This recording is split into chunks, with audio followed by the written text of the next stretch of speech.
سلام همراهان و دوستان گرامی، امیدوارم که خوب و خوش باشید. امروز 20 اسفند 1403 برابر است با 10 مارچ 2025 و امروز ما میخوایم در مورد یک مسئله‌ای که اخیراً خب به هر حال مطرح شده در مطبوعات داخلی جهانی که قرار دیدارهای بین آقای پوتین و دونالد ترامپ برقرار بشه و گمان زنی های زیادی صورت میگیره، از جمله این که روسیه ایران رو خواهد فروخت، چین رو خواهد فروخت و مسائل دیگه که من خب دیروز یه برنامه فرستادم، دیدگاه جان مرشایمر رو مطرح کردم.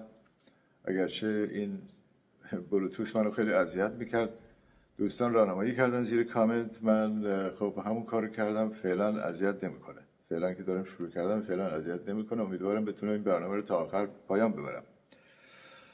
و چیزی که مطرحه اینه که ما میخوایم بیشتر بدونیم که روسیه، سیاست روسیه با ایران، اصلا کلا رویکرد روسیه با ایران چجوریه. آیا واقعا با وجود این که الان قراره که ارتباطاتی بین پوتین و ترامپ صورت بگیره، آیا روسیه نظرش نسبت به رویکردش رو تغییر داد نسبت به ایران یا نه؟ خب من قبلا هم از قول آقای پوتین گفتم و من معتقدم روسا سیاست صادقانه‌ای دارن، برخلاف همه تبلیغاتی که میشه. خب پوتین گفته بود که ما متحدان خودمون رو رها نمی‌کنیم. من همیشه نگرانم که ایران رها بکنه، همونطوری که همینجوری سنبل کرد و چین باشه، روسیه باشه، اینا. بعد دیگه ما انتقاد نمی‌کنیم آقا دولت ایران چرا این کار نمی‌کنه.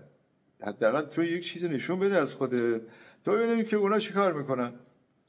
خب بله قرارداد بستیم در 2015، عملا چیزی نشد، با چین بستیم تفاهم‌نامه 25 ساله با چین و یک تفاهم‌نامه مشابه جامع، نظامی، تجاری، امنیتی، اقتصادی، همه جوره، فرهنگی فلان بستیم با روسیه که اینا 20 ساله است، که همین در اخیراً در مسکو امضا شده همین ماه گذشته اینا. ولی ببینیم که چه اتفاق میفته. ولی من اعتقاد دارم که همچنان به شرق اعتقاد دارم، به غرب اعتقاد ندارم، برای اینکه من اعتقاد دارم که فرهنگ غرب، تمدن غربی بر پایه تجاوز و غارت و دزدی و خیانت شکل گرفته. ببینید دوستان، من خودم در انگلیس زندگی میکنم، من با حکومتش مردمش کار ندارم، ولی متاسفانه یه فرهنگی جا افتاده که حتی برخی از خود بخشی از مردم مثلا دزدی رو چیز بدی نمیدونن. ممکنه بیان خونه مثلا یه چیزی از جیبت بدزدن برن. اینو واقعا نمیخوام به ملت بریتانیا توهین بکنم، ولی این هست. ما نمونه زیاد دیدیم، من اونجا دیدم، اینا رو مشاهده کردم و میشه گفت که معروفن. حالا شاید هم خیلی افراطی باشه این جمله که من میخوام بگم، ولی معروفن به کج دستری مردم دنیا. خب ببین همینا بودن، مثلا اینا دزدان دریایی بودن، یه جزیره بود، اطرافش کشتی بود، نمیدونم چیزا میومد، اینا غارتشو میکردن کشتی‌ها رو، اینجوری جواهرات اینا رو، اموال اینا رو میدزدیدن. یواش یواش زندگیشون اینجوری پیش میرفته. چون در بریتانیا دوستان اصلا کشاورزی نمیشه. خب اونجا کشاورزی نمیشه. مثلا میوه، مثلا من سیب، ببین انواع اقسام سیب داریم، چه سیبای خوشمزه در ایران داریم، در حالی که اونجا یه دونه سیب هست چندین ماه باید رو درخت باشه، اصلا نمیپزه، نمیرسه. ما مازندران نمیرسه میگم نمیپزه. خب انگار که مثلا خربوزه است، بعد نمیرسه. خب یعنی بعد از چند ماه تو وقتی که میذاری لای دندون، ممکنه دندونتو بشکنه. با چند روز تو آشپزخونه تو فضا گرم باشه، یک کمی دیگه 2 هفته باشه تا نرم بشه. خب بیاد حالا فکر کن که مثلا انجیر داشته باشه اونجا، نمیدونم چی میگه، زردالو داشته باشه، انواع اقسام آلو داشته باشه، یعنی میوه‌های خیلی گرم. خب نداره. موز داشته باشه، فلان داشته باشه، هیچی نداره. اونجا جو هم حتی نمیشه. جو سویا و این چیزا میشاره. سویا میگن گلسا، از این حرفا مازندرانی مثل که سویا رو میگن گلسا. من گاهی وقتا اینا رو قاطی میکنم، کلمات فارسی رو با مازندرانی قاطی میکنم، به خصوص اینه که زیاد ارتباط ندارم یادم میره. بعد جو نمیشه تو، چه برسه به شالی، گندم، نه نمیشه اصلا. خب اینی که اینا مجبور بودن از این راه ارتزاق کنن با دزدی و سرقت و نمیدونم اینا. خب اون اوایل که همش صنعت و این چیزا نبود که اینا تکنولوژی صادر کنن، بعدها اینا انقلاب صنعتی شده اینجوری شدن. خلاصه ما وقتی صحبت از غرب میکنیم مهمترینش همون بریتانیاست که بعدا اینا رفتن قاره آمریکا رو گرفتن، بعد کانادا رو گرفتن، استرالیا رو گرفتن، نیوزیلند رو گرفتن. 5 تا کشور انگلیسی زبان که داریم همینا هستن دیگه، کشورهای غربی، حالا تو بلوک غرب. خب همه ایشون اشغال، همه این کشورها اشغال شده است. پس ببینید یک مثال دیگه میزنم. خود آقای پومپو رئیس سازمان CIA بوده، در مصاحبه گفته بود که در CIA به ما یاد میدادن چجوری دروغ بگیم، دزدی کنیم، خیانت کنیم. خب دیگه یعنی تمام این چیزای بدی که در دنیا وجود داره، چه اونایی که مذهبی هستند معتقدن که مثلا دروغ گناه کبیره است، و آدمایی که مذهبی نیستن ولی با وجدانن پرهیز میکنن، ولی اینا جزء هنجارها محسوب میشه. اینجا میگه به ما یاد میدادن چیکار کنیم، اینا یاد میدادن. خب پس بنابراین غرب تمدنش اینجوری پیش رفته، برای شرق اینجوری نیست. حالا نمیگم در شرق همه چی گل بلبل بوده، نه، به طور کلی اینجوری بوده. حتی وزیر دفاع همین اسرائیل چند سال پیش من خودم با گوش خودم گوش کردم، به انگلیسی مصاحبه داشت، گفت که حالا وزیر دفاع سابق گفته بود این که میگن ایران جنگ طلبه، ایران در 300 سال گذشته هیچ جنگی رو خودش تولید نکرده. و این حرف خود وزیر دفاع رژیم صهیونیستی بوده. خب پس اینه، من شعار من اینه که ما شرقی هستیم، باید شرقی بمونیم، و من به شرق روی هم رفته بیشتر اعتماد دارم. خب حالا میریم بحثمون رو یواش یواش شروع میکنیم. قبل از اینکه من شروع کنم یک مصاحبه هست از اولیانوف، آقای میخائیل اولیانوف، که پستای خیلی مهمی داشته. مشخصه که رشته تخصصیش انرژی هسته‌ای و اینجور چیزاست، یا فیزیک اتمی و اینجور چیزاست، و الان نماینده روسیه در مذاکرات هسته‌ای هم هست. یادتون هست شهید عبداللهی میرفت مذاکره میکرد و دکتر باقری و اینا میرفتن وین، به خاطر اینکه ایشون نماینده دائم روسیه در سازمان بین‌المللی در اتریشه، در وین هست که پایتخت اتریشه. این بود که هر وقت اینا میرفتن وین، چون یک از مراکز مثلا مقرهای مهم مذاکرات هستی توی وین صورت میگرفته، ایشون همیشه شرکت داشت اونجا. حالا به خاطر همین قضیه یه مصاحبه‌ای با ایشون میکنن، به اصطلاح با BBC فکر میکنم بود داره. و خب من میخوام روی یکی دو تا سوالی که ازش شده و جوابی که داده بحثم رو پیش ببرم.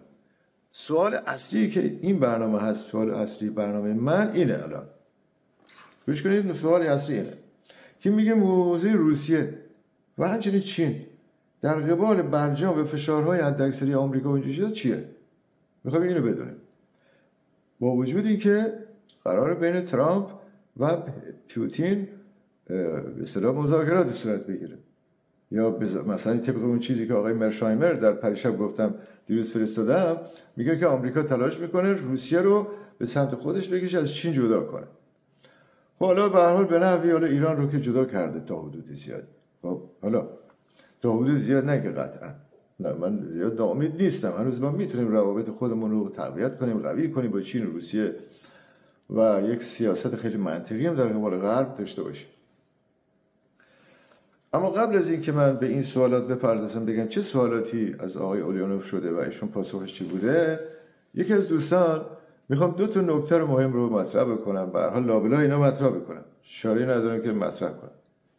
یکی از دوستان در مورد استالین گفت منم مثل شما در دهه 60 عضو حزب توده بودم و زندانی شدم و این چیزها، ولی مثل شما با استالین خوب نیستم.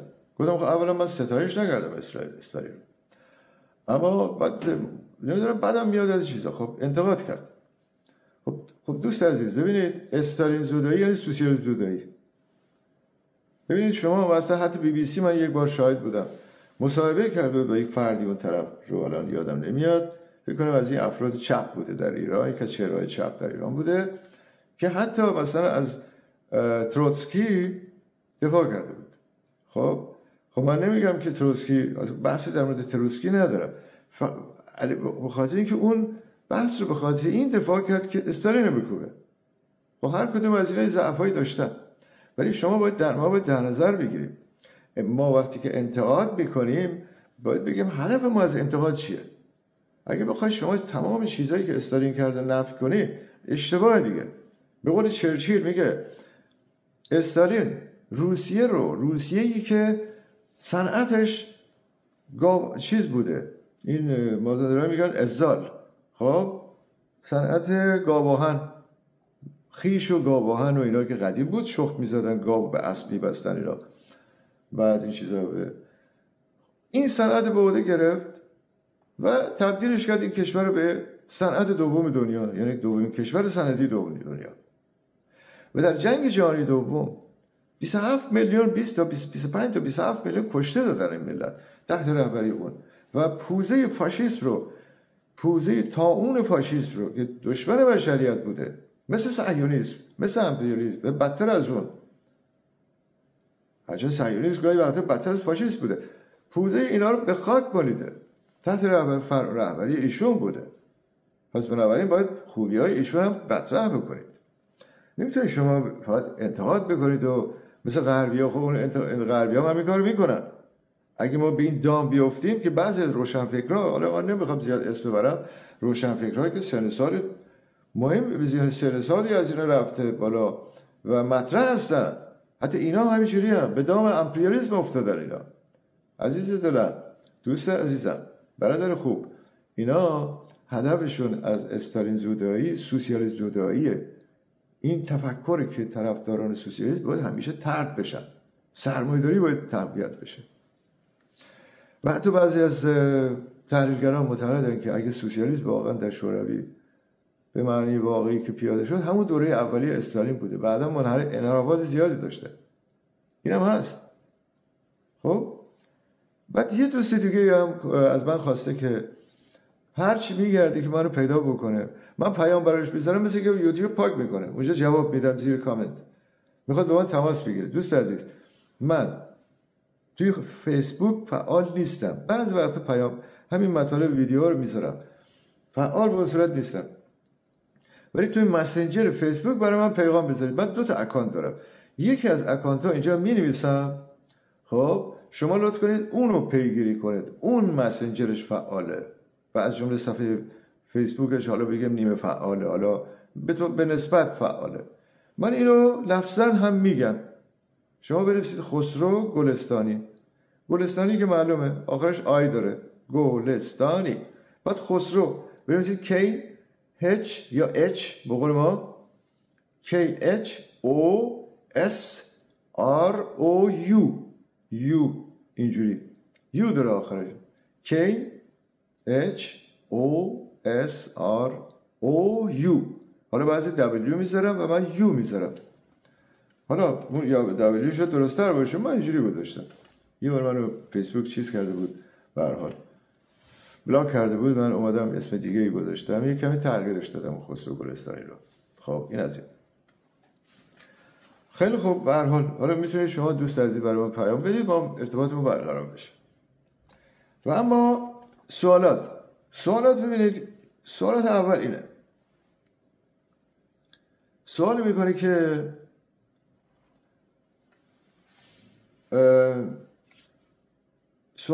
میکنه که سوال در این رابطه است. بذار من این قسمت رو دوباره، اینم داره پیامش طولانی میشه، این قسمتش فایلش داره طولانی میشه، من قطع کنم دوباره شروع کنم. از اولیانوف میپرسن که نظر شما مثلا در مورد فشار حداکثری ترامپ چیه و همینطور یا فشاری که ممکنه مکانیسم باشه و از این حرفا که مختص اروپایی هاست. حالا اونا ادای آمریکا رو در میارن، اونا که اصلا بدون آمریکا آب هم نمیتونن بخورن. خب و یا در مورد مثل مذاکراتی که در حول محور ثبات منطقه‌ای صورت میگیره، اینا به طور خلاصه من اینا رو عرض میکنم خدمتتون که آقای اولیانوف در این رابطه میگه که ما یعنی روسیه، فدراسیون روسیه معتقد است که همه امضا کنندگان به ویژه ایران باید راضی باشند. همه امضا کنندگان یعنی چی؟ یعنی 5+1 بوده. اون یک آلمان دوستان که عضو اون 5 به اصطلاح عضو اصلی شورای امنیت سازمان ملل نیست. عضو اعضای اصلی 3 کشور غربی هستند. در واقع آمریکا هست، فرانسه هست، انگلیس و روسیه و چین. خب اینا هستن، اینا اعضای اصلی هستند و در واقع اون اعضای فرعی اون زمان خب آلمان هم دعوت کرده بودن، شدن 6 تا. این قرارداد برجام بین 6 کشور و به اضافه ایران بوده، یا مذاکرات بین ایران به اضافه 5+1 که میشه خب 6. خب اینه میگه همه باید راضی باشن، یعنی منظور امضا کنندگان یعنی این 6-7 کشور، 6+1 در واقع این 6 کشور باید راضی باشن، از جمله که باید خود ایران. میگه چون به خصوص در مورد ایران صحبت میکنه، میگه به ویژه ایران باید راضی باشه. چرا؟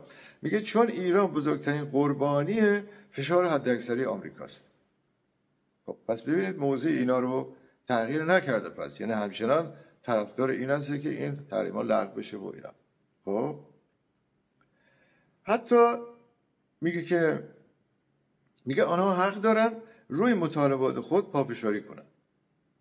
میگه حتی اگر قراره که خارج از برجام مذاکرات صورت بگیره در حوزه همون مسائل هستی ایران و منطقه‌ای و موشکی و فلان و بهمان چیزا، اینا هر تغییری میخواد به وجود بیاد، خب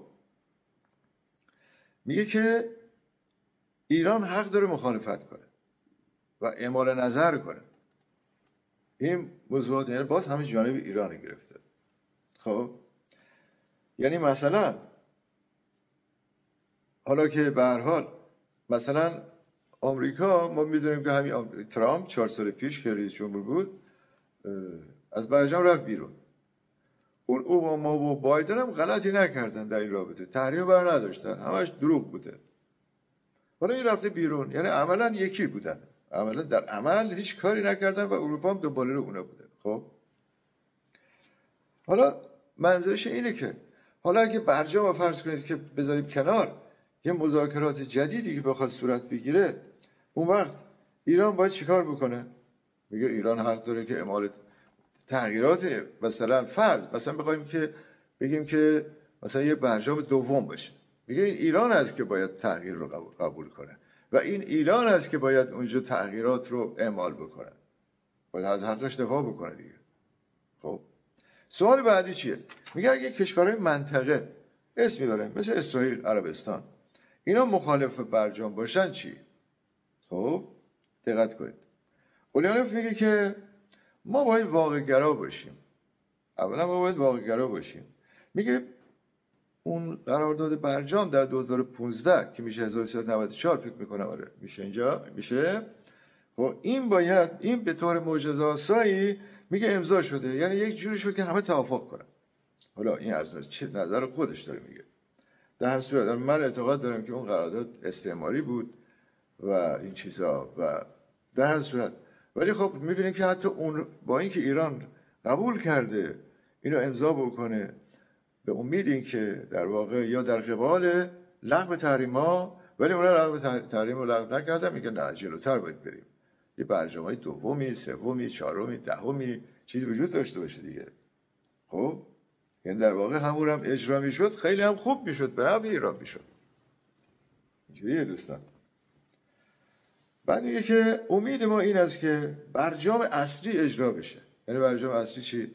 یعنی همون چیزی که در 1394 2015 امضا شده. مسائل چون موشکی و منطقه‌ای و نمیدونم فلان نباید وارد این قضیه بشه. این اصلا ربطی به اون مسئله نداره. اون مسئله مربوط به مسائل هسته‌ای ایران بوده، برنامه هسته‌ای ایران بوده. میگه تحریم‌ها اول از همه باید رفع بشه، لغو بشه، برداشته بشه. از این حیث بحث‌های منطقی ربطی به برجام نداره. یعنی این چیزایی که اسرائیل حرف میزنه، نمیدونم که ایران داره به قدرت هسته‌ای دست پیدا میکنه، نمیدونم عربستان نگرانه، اون یکی نگرانه، این یکی نگرانه، میگه که برای چی نگرانه؟ راست میگه دیگه. اون قرارداد برجام که امضا بشه و واقعا حالا که ایران که متحد بود اونا هم باشن تحریم‌ها رو لغو بکنن، یعنی ایران مثلا همون غنیسازی در حد حدوداً 4% بود دیگه، 4% رو غنیسازی رو اجرا بکنه، خب خوبه دیگه غنیسازی نیاز نیست که 95% و 98% اینا باشه، 100% باشه که بشه اون اورانیوم رو به حدی منظور که مورد نیاز ساخت بمب اتم هست به تولید چیز کرد، غنیسازی کرد. خب همه چی حل میشه دیگه، کشوری در خطر نیست. خب میگه از این حیث، پس اینجوری میگه از این حیث بحث‌های منطقی ربطی به برجام نداره، یعنی اینا مزخرف میگن، الکی میگن اینا. خب حالا سوال بعدی، خب میگه که اگه اسرائیل بگوید نهایت تلاش خواهد کرد که به اصطلاح برنامه هسته ایران رو متوقف کند، یا به عبارت دیگر کشورهای منطقه‌ای خوشنود از برجام نباشند چه؟ این هم در واقع به نحوی همون سوال قبلیه. خب آقای اولیانوف میگه که من تحولات پیرامون برنامه هسته ایران رو به دقت دنبال کردم. کارزار فشار حداکثری، ترور دانشمندان هسته‌ای، نتیجهش چی بوده؟ دستاوردش چی بوده؟ این بوده که برنامه هسته ایران پیشرفت بکنه. راست میگه دیگه. ایران که اصلا قبول کرده بود 3.7 فکر کنم 3.75% اورانیوم رو غنیسازی کنه، الان رسید به 80%، 60%. خب بنابراین میگه دستاوردش چی بوده؟ یعنی شما نتونستید متوقفش کنید، اون که بهتر بود پس برجام امضا میکردید، نکردید دیگه. بعد یعنی یعنی این کاری که شما کردید، میگه حسب انتظارات جهانی به خصوص اعضای شورای امنیت سازمان ملل بوده. یعنی این کاری که انجام شده، یعنی آمریکا که این کار کرده، حالا جزء اعضای اونایی که امضا کننده فرانسه و حالا آلمان عضو دائمی نیست در شورای امنیت، بالاخره امضا کننده است دیگه.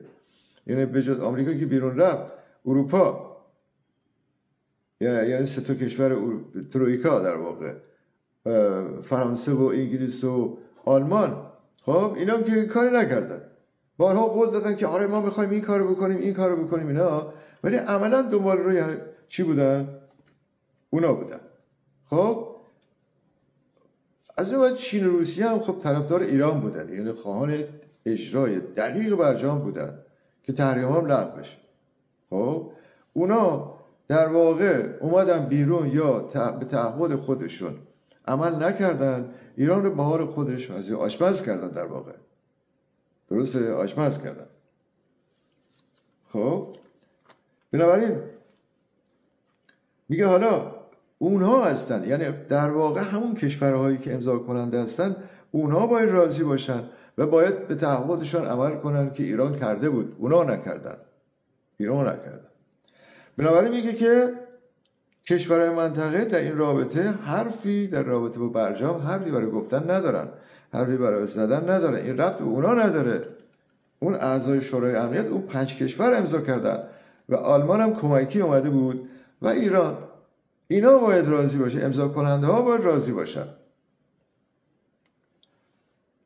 خب یعنی ربطی به کشورهای منطقه، ربطی به دخالتی در این کشورها ندارن. این کشورهای دخیل اینا بودن، اینا باید راضی باشن، اونایی که امضا کردن. میگه هدف اصلی ما جلوگیری از اشاعه تسلیحات، این دو نکته مهمیه، از جمله هسته‌ای. میگه اشاعه تسلیحات کشتار جمعی از جمله هسته‌ای و استقرار صلح و ثبات در خلیج فارس است. خب یعنی ما پشتیبانی میکنیم، میخواد بگه ما به نحوی پشتیبانی میکنیم که ایران به سلاح هسته‌ای دست پیدا نکنه. خوب دقت کنید، ما نمیخوایم کشور تازه‌ای دارای سلاح هسته‌ای در این منطقه بشود یا اصلا کلا کشورهای دیگه بشود. خب چه ایران باشد یا کشور دیگر اسم برده در این منطقه ما نمیخوایم کشور دیگه‌ای دارای سلاح هسته‌ای باشه، چه ایران باشه یا بره. یعنی من فکر میکنم یک از دلایلی که حکومت ایران، حتی جناب خامنه‌ای، آقای خامنه‌ای میگن که ما سلاح هسته‌ای رو به دلایل دینی نمیخوایم تولید کنیم، من میکنم به خاطر این تعهدی که گفتن. شاید هر دو باشه.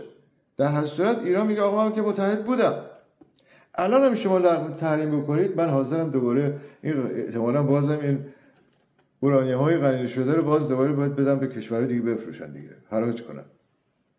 من به نظر شخص خودم باید کاملا مخفیانه یه عمل میکردن. حالا نمیشه اینقدر جاسوس ماسوس و نفوذی دارن اینا. یکی اون شهرام امیری مثل که بود که اعدام شده بود، حالا ما نمیدونیم واقعا، من که پروندهشو نخوندم، ولی بالاخره این در اون رابطه مثل این بوده. خیلی مسئولیت بالایی داشت، تو وزارت دفاع ایران بوده اون شخص.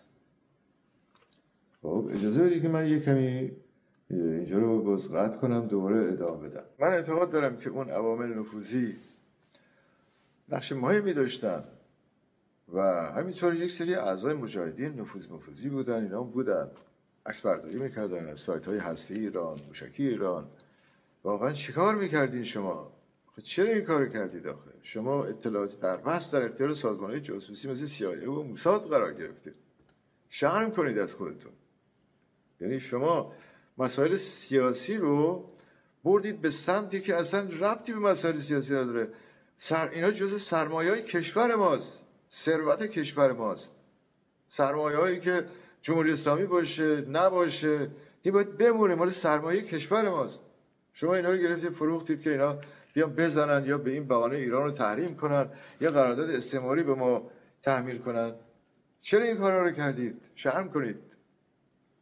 واقعا که شرم‌آوره، واقعا شرم‌آوره. حالا به هر حال آقای اولیانوف میگه که برجام کوتاه‌ترین راه برای رسیدن به این هدف بود، یعنی صلح و ثبات در منطقه.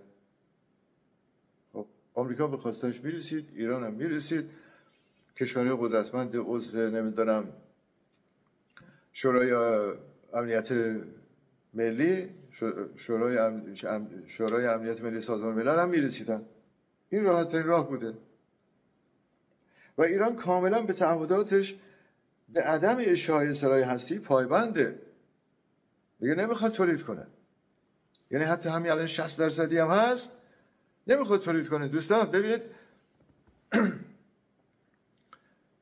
اورانیوم غنی شده در مقیاس بالاتر، حتی اگه ما 60% 70% داشته باشه، بالاتر داشته باشه، لزوما به معنای ساخت بمب اتم نیست، کاربردهای زیادی داره. من مثلا یه جای خوندم، من اطلاعاتی در این حوزه ندارم، اطلاعات تخصصی ندارم، مثل همه مردم اطلاعاتی شما دارید منم دارم در همون حده. من یه جای خوندم که مثلا شما اگه بخواید فرض کنید که کشتی ایرانی بره مثلا تو ونزوئلا، کوبا، نیکاراگوئه، اونجا مناطق به قال بره، ممکنه بارها و بارها مجبور بشین کشتی‌ها مثلا سوختگیری بکنن. ولی با سوخت هسته‌ای ممکنه یک بار بره و برگرده. یا سوخت هسته‌ای به درد ارسال ماهواره میخوره. خب ارسال موشک‌های ماهواره بر میخوره. اینجوریه که میتونه خب ماهواره که این تکنولوژی امروزیه دیگه. این به درد به سود کشور ماست. یعنی در واقع نشون میده که کشور ایران کشور میتونه صنعتی باشه، فضا رو فتح کنه. کاربردهای زیاد داره. مگه نفت 6000 کالا ازش به دست میاد. سوخت هسته‌ای هم اورانیوم همینطوره. سوخت پزشکی هسته‌ای داریم ما. همه چی فقط به بمب ختم نمیشه. بنابراین میگه البته ایران حق غنیسازی هم دارد. چرا؟ به خاطر که امضا کننده NPT، یعنی اونایی که میگن منع گسترش سلاح هسته‌ای. خب NPT. بنابراین اونو امضا کرده ایران، یا اسرائیل امضا نکرده. اسرائیلی که داره بمب هسته‌ای فراگیر هم داره، تا میگن تا کلاهک 200 کلاهک هسته‌ای داره ولی امضا نمیکنه. خب اینجوریه دیگه، مثل خانخانیه دیگه. و اسرائیل هم جدا از آمریکا نیست، برای اوناست دیگه، سگ زنجیری اوناست. خب اون رژیم صهیونیستی میگم، من خود مردم اسرائیل کار ندارم، من اون رژیم صهیونیستی رو دارم میگم. خب میگه که اینجوریه، میگه البته ایران حق غنیسازی هم دارد اما تحت شرایط صلح‌آمیز و زیر نظر آژانس بین‌المللی اتمی که همین کارو دارن میکنه. همیشه اینجا هستن، عکس برداری میکنن، فیلم میگیرن که ایران مبادا بمب اتم تولید کنه. در نتیجه برنامه اتمی ایران کاملا مشروع است، کاملا مشروعه. ببینید اونایی که ضد روسن، یک سری از دوستان چپ من در سابق که همه ضد روس شدن و ستایشگر غرب شدن، ببینید آقا بریم بخونید، بریم مطالعه بکنید. البته یک سری هم هستن خرپول شدن، سوپر میلیاردر شدن، تریلیاردر شدن. خب بالاخره اینا آدمای باهوشی بودن. خب حزب توده همونطوری که در چند روز گفتم مثل همه سازمان‌های سیاسی دیگه، ولی به خصوص حزب توده نخبگان فرهنگی، ادبی، علمی همه اینا رو جذب کرد، نظامی همه اینا رو جذب کرد. حالا فکر کنید طرف نخبه باشه و به صورت تشکیلاتی تربیت بشه تو این حزب، دیگه چی میشه؟ به همین دلیلی که بیشتر این کارخانه‌هایی که خودشون به طور خودجوش به وجود اومدن، اینا همه اکثرا خیلی هاشون چپن دوستان. برید پروندهشون نگاه بکنید، زمان شاه همجوری بودن. این یه مثاله، مثالهای زیادی میشه آورد. شاید اولیانوف ادامه میده، میگه شاید برخی همسایگان مثلا عربستان، حالا هر کی اسم میبره دیگه، امارات، اسرائیل، اینا خوششون نیاد. خب اما ایران حق دارد آن رو پیش ببرد. دیگه چی بگی آقای اولیانوف؟ انگار مثل ایرانی داره صحبت میکنه، انگار که میگه آقا ما ایرانی هستیم داریم یه حرفا رو میزنیم. یک ایرانی هم همجوری دفاع میکنه. تازه ایرانیایی هستن که میگن نه ایران حق نداره این کارو بکنه، باید تعطیل کنه، از حق ایران هم دفاع نمیکنن. این نولیبرال ها ببینید چقدر تلاش میکنن ایران زمین بزنن.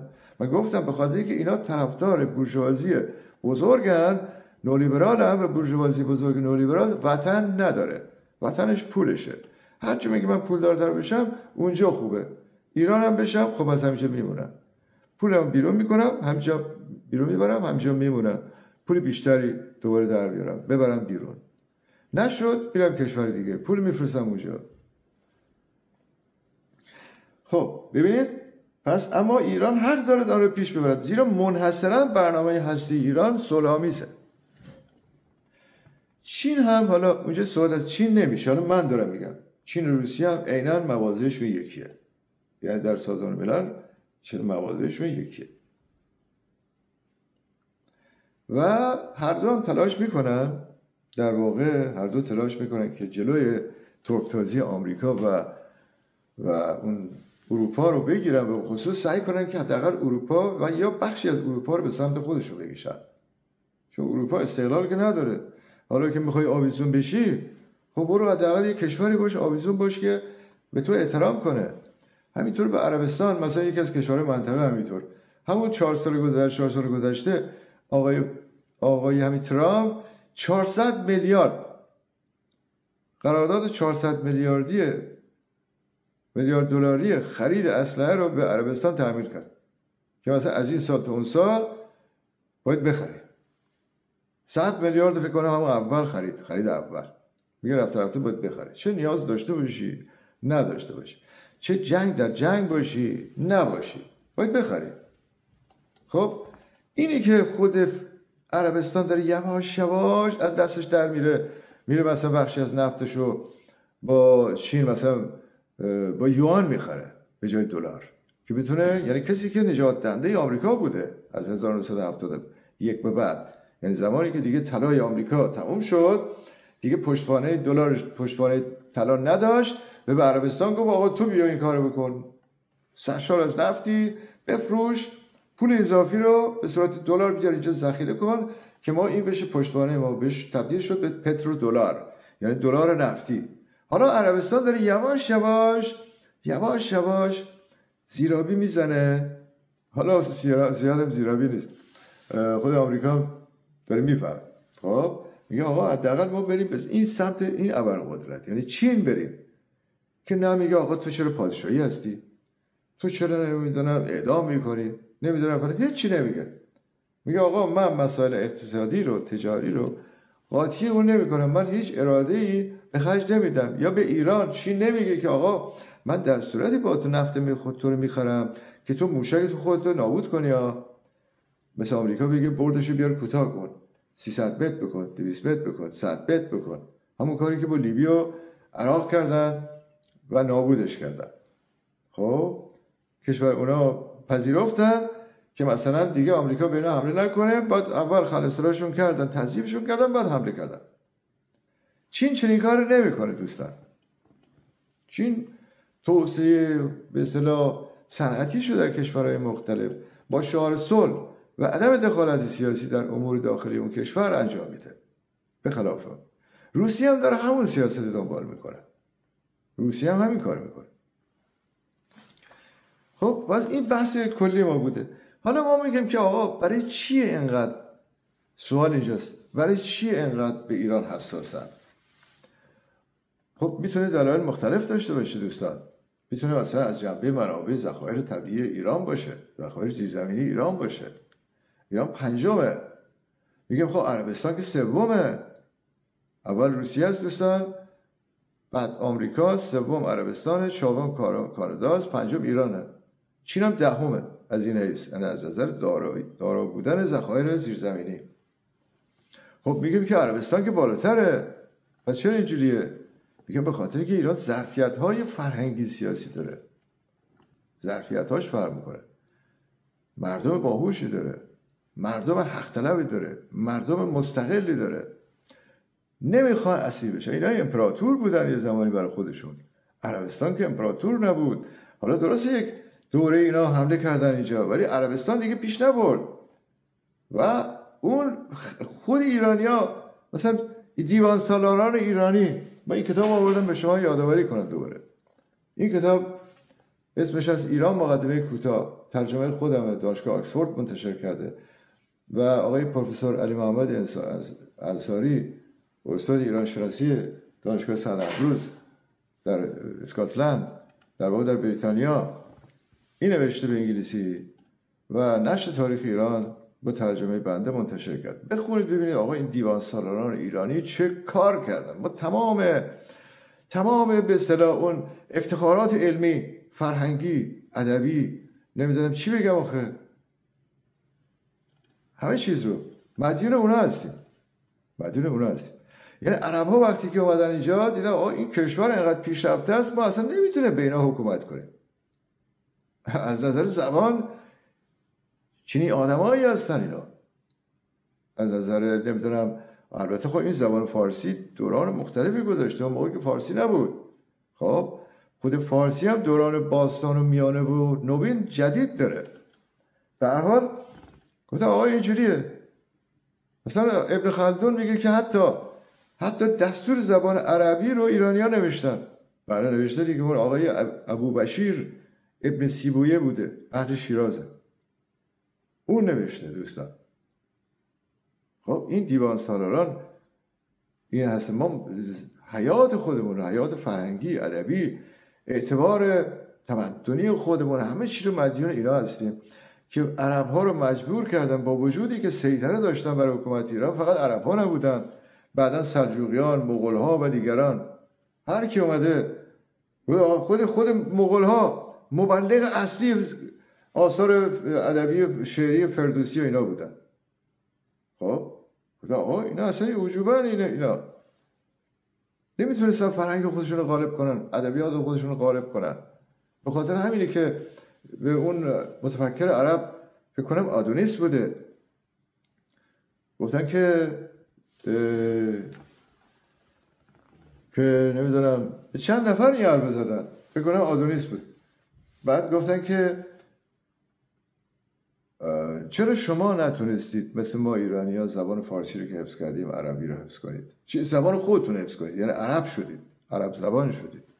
چون اونا مثلا سوری ها، فلسطینی ها، مصری ها، اینا زبانشون عربی نبود دوستان، که اینا عرب شدن، زبانشون عوض شد. گفت به خاطر اینکه ما فردوسی نداشتیم مثل شما، یک دونه فردوسی داشتیم کار ما تمام بود، حفظ میکردیم این مشکل رو. پس ببینید ظرفیت های ایرانیا ایناست، به این دلیلی که بعد ما نفت و گاز هم داریم. اصلا چیزی پیدا نمیشه تو کشور ما، همه چی پیدا میشه. خب این قضیه. حالا من میگم که کشور ایران نفوذ فرهنگی زیادی بر این منطقه داره. ایران تنها نیست، نفوذ فرهنگیش زیاده. حالا میگم که من میگم یک عامل مسئله دیگه‌ای بعد از انقلاب به وجود اومده. خب پیش از انقلاب ایران 57 همه چیزایی گفتم اون موقع هم وجود داشت، اما چه چیز بعد از انقلاب به وجود اومد؟ ما هزار مشکل با بعد از انقلاب داشتیم، قبول دارم اینا رو، اما یک چیز داشتیم که یک چیز به دست اومد که غرب رو بیشتر نگران کرد. و اون چیه؟ استقلال سیاسی. این چیزی که رهبر حزب کمونیست روسیه قبلا گفته بود، آقای زیوگانوف این گفته بود، گفت تمام بلایی که جمهوری اسلامی میکشه مردم ایران میکشه به خاطر این قضیه است. مستقلا اینا کشور بزرگی بودن، میگه آقا ما که نمیتونیم زیر بار یک دولت جعلی مثل آمریکا بریم، که ما خود به امپراتور بودیم، نمیتونیم این کارو بکنیم. مشکل مسئله اینه. خب به هر حال این نتیجه گیری اینه که میگم آقا مسائل با وجودی که مذاکراتی بین آمریکا و روسیه ببخشید در ریاض صورت گرفته، به قرار پوتین و ترامپ هم با هم مذاکره بکنن، سیاست روسیه نسبت به ایران تغییر نخواهد کرد. چرا؟ بخاطر اینکه ما شرقی هستن اونا مثل ما شرقی ها فرق داریم، تمدن ما فرق داره به اون تمدنه که بر اساس تجاوز و دزدی و دروغ و خیانت و کلاهبرداری شکل گرفته. ما شرقی ها فرق داریم، ما شرقی میمونیم، ما شرقی هستیم، شرقی میمونیم. خب اینه که اینم از برنامه امروز بنده. امیدوارم خسته‌تون نکرده باشم، خیلی طولانی نشده باشه.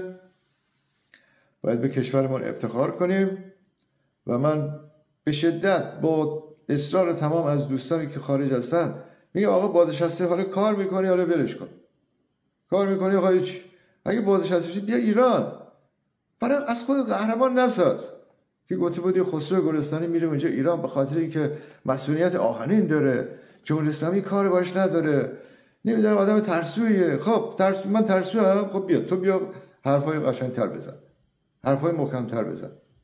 خب بیا بابا ما بیام یک کشور ما خیانت بکنیم، چه کار میکنی شما؟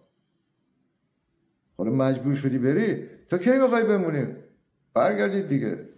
من از همتون دعوت میکنم اگه واقعا عذر موجهی ندارید، حالا بعضی ممکن نوه داشته باشن، اصلا نوه هم داشته باشید، بیا اینجا زندگی کن، مسافرت کن، پاسپورت شما اونجا مثلا آلمانی هستی، پاسپورت آلمانی داری، انگلیسی داری، آمریکایی داری، فرانسوی داری، برگردید برید بیاین دیگه، مشکلی نداره. شما بچه‌هاتون رو بیارید اینجا، نوه‌هاتون رو بیارید اینجا، به اونا فارسی یاد بدید. به نظر من این کارو نکنید یا جالب نیست. خیلی خوب، روز و روزگار شما خوش، خدا نگهدار.